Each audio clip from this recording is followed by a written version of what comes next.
دیکھیں یہ پانی آپ فل کھول دیں، یہ بھی پانی کھولنا ہوتا ہے.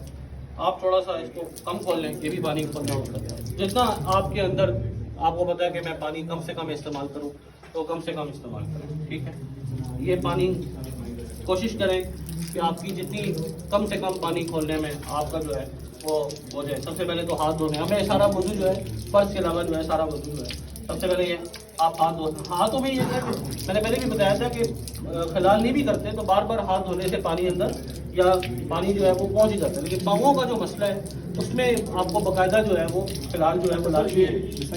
ناخن کی نیچے والی جگہ ہوتی ہے جی کیا اس کے اندر بھی مطلب آپ نے اس کو تر کرنا ہے اندر سے بھی؟ نہیں، اندر سے نہیں، بس یہ آپ نے ناخن کر دیا یہ تر ہو جائے. ٹھیک ہے، پھر آپ نے یہ کلی کرنی ہے. کلی کا مطلب یہ ہوتا ہے یہ آپ نے ہاتھ دھوئے یہ جی جی نہیں یہ شامل ہونا یہ چاہیے. شامل ہوتا ہے.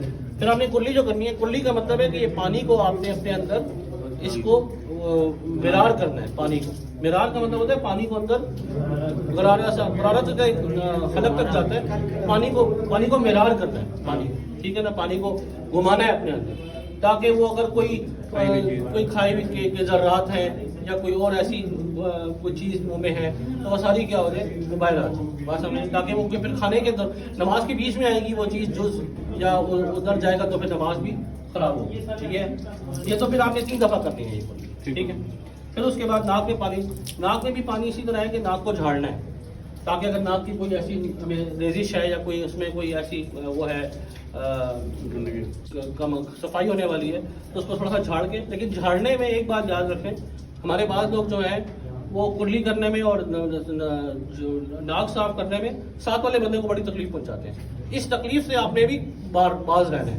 یعنی کہ میں اپنی ناک کو صاف کر رہا ہوں تو ساتھ والا بندہ میرے ساتھ بیٹھ کے جو ہے نا وضو چھوڑ کے چلا جائے تو کہ ٹھیک ہے بھیا آپ ہی کریں، پھر میں تو اس سے بری و ذمہ ہوں جو آپ حرکتیں کر رہے ہیں. تو ٹھیک ہے، ایک چیز دیکھیں، ایک چیز ہمارے نزدیک عمل کرنا ہے اور دوسرے نزدیک اس کو کسی دوسرے کو تکلیف سے بچانا بھی ہے.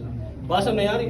عمل کرنے کے دوران ہم کسی کو تکلیف میں مبتلا کریں تو وہ عمل زیادہ جو ہے وہ قابل مطلب الٹا آگے انسان کے اوپر تو نقصان کا سبب بنتا ہے. اصل چیز یہ ہے کہ ہم بعض اوقات لوگوں کو ہم دیکھتے ہیں کہ وہ اندر جھاڑ رہے ہوتے ہیں حالانکہ اتنے فرض میں اتنا فرضیت کے اندر اتنی چیز نہیں ہے جتنا وہ وضو کے اندر سارا کچھ کر رہے ہوتے ہیں.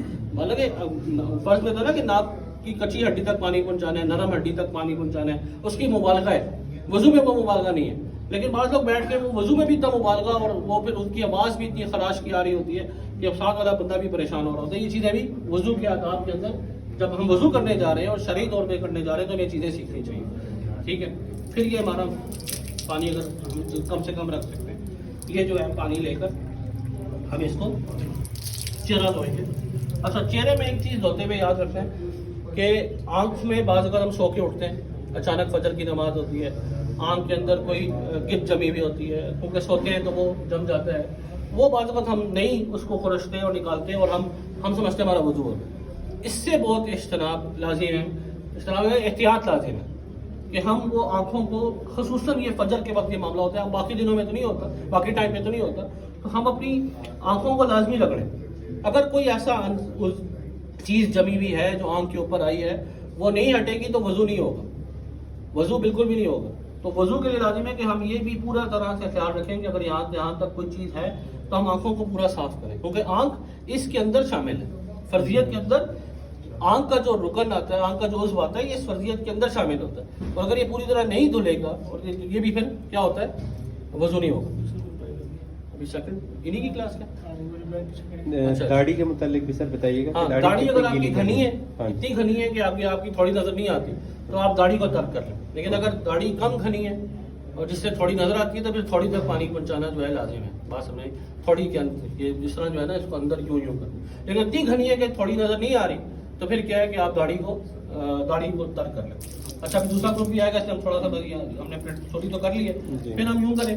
ٹھیک ہے، لیکن یہ پانی جو میں نے کو پہلے بتایا تھا کہ یہ پہنچانا لازم ہے. ٹھیک ہے، 3 دفعہ تو سنت ہے. ایک دفعہ یوں کر کے اگر آپ ایک دفعہ اپنی فرضیت پوری کرتے ہیں، ایک دفعہ یوں کر کے اس کو دیکھنا بہت ضروری ہے. یہ چیزیں عام طور پہ رہ جاتی ہیں، یہ چیزیں پوری نہیں ہو پاتی، اس کو پورا ضروری ہے کیونکہ سم ٹائم یہ چیزیں جو ہیں